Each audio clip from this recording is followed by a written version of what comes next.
কাজের আর শেষ নেই জানো তো। কারণ সকাল থেকে তো কাজ করে যাচ্ছি, মানে করেই যাচ্ছি। স্কুল থেকে রেখে এসে একটুখানি বসলাম, আর তারপরে আমার শাশুড়ি গম এনে দিল রোদ্রে দেওয়ার জন্য। তো গমগুলো মানে ভাবছিলাম যে ধুয়ে দিব, কিন্তু তো বৃষ্টি পড়ে যাচ্ছে, মানে পড়েই যাচ্ছে। তো ধুয়ে দিলে তো আর গমগুলো শুকাবে না, আরও খারাপ হয়ে যাবে। তার জন্য এই যে প্লাস্টিকের একটা চালুন নিয়েছি, ওটা দিয়ে চালবো, তারপরে কুলাটা দিয়ে ঝেড়ে নেব। কারণ প্লাস্টিকের চালনটা দিয়ে চাললে তোমার এই ছোট ছোট পাথর বালি যা কিছুই থাকবে না কেন, এই ঝুড়িটা দিয়ে ছাড়লে সব কিছুই পড়ে যায়। আমি মুড়িগুলো চাললে এই চালনটা দিয়ে চালি, বেশ সব কিছুই মানে বালি টালি যা কিছু থাকে সব কিছুই পড়ে যায়। আমার মুড়ি চালার জন্য চালনি রয়েছে, কিন্তু এটা দিয়ে সব থেকে আমাকে বেশি ভালো লাগে, তাড়াতাড়ি হয়ে যায়। তো তার জন্য গমগুলো এটা দিয়ে আমি আগে চেলে নেব, তারপরে আমি কুলা দিয়ে ঝাড়বো। তো অনেক ধুলাও রয়েছে, একবার ভাবছি ধুয়ে তারপরে রোদ্রে দেবো, তারপরে ভাবছি যে রোদ্র তো এখন হচ্ছে না, শুধু বৃষ্টি পড়ছে, মানে বৃষ্টি পড়ে যাচ্ছে, গমগুলো একদম খারাপ হয়ে যাবে। যদি না শুকায় তাহলে তো সবগুলোই গম খারাপ হয়ে যাবে। তার জন্য ভাবলাম যে না, আর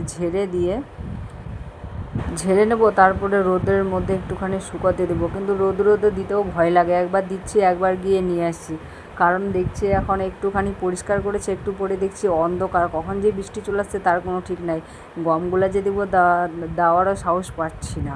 আর স্কুলে গিয়েছিলাম আমি মেয়েকে রাখতে, রাস্তার মধ্যেই দেখি যে বৃষ্টি যে পড়ে যাচ্ছে, মানে পড়ে যাচ্ছে, তাড়াতাড়ি করে যে এসে জামা কাপড়গুলো নামাবো, কিন্তু তাড়াতাড়ি করে আসতে পারছি না, দৌড়াতে দৌড়াতে আসলাম। জামা কাপড়গুলো অলরেডি ভিজে গেছে, পুরো শুকিয়ে গেছিলো জামা কাপড়গুলো, সেই জামা কাপড়গুলো ভিজে গেল এসে। আর আমি মানে শুকনো জামা কাপড়গুলো নামাতে পারলাম না। তার জন্য মানে ওই যেখানে মেলা ছিল ওগুলো জিনিস আমি ওখানটায় রেখে দিয়ে ঘরের মধ্যে চলে আসলাম। মনটাই পুরো খারাপ হয়ে গেল। আমি ভাবছিলাম একবার যে যখন স্কুলে রাখতে যাচ্ছি, মানে একবার জামা কাপড়গুলো উঠিয়ে রেখে দিই, তারপরে এসে আবার মেলবো। কিন্তু আবার এসে যে মেলবো আর বিরক্ত লাগে, ভালো লাগে না। তো ভাবলাম যে না থাক, উঠাবো না, এই বৃষ্টিটা মনে হয় আসবে না। কিন্তু দেখতে দেখতে যে কখন বৃষ্টি চলে আসছে তার কোনো ঠিক নাই। তার জন্য গমটাও রোদের মধ্যে দিতে খুব ভয় পাচ্ছি, যে না দিব না, গমটা খারাপ হয়ে যাবে।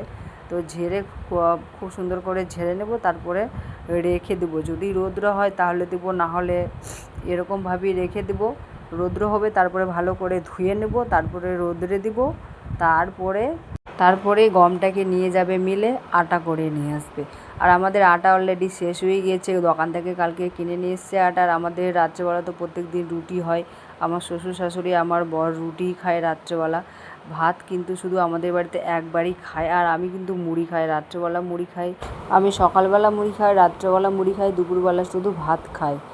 আর এইদিকে দেখো গমগুলো পুরো ঝেড়ে নিয়েছি আর রোদের মধ্যে দিয়েছি। একবার যাচ্ছি আর একবার আসছি, কখন যে বৃষ্টি ঝাপাস করে চলে আসবে আর সব গমগুলো ভিজে যাবে তার কোনো ঠিক নাই। তো মানে সাহস পাচ্ছি না যে গমগুলো রোদের মধ্যে রাখবো। তো তার জন্য ভাবলাম যে নিয়ে চলে আসবো, আর কখন বৃষ্টি চলে আসবে ঠিক নাই ঘরে।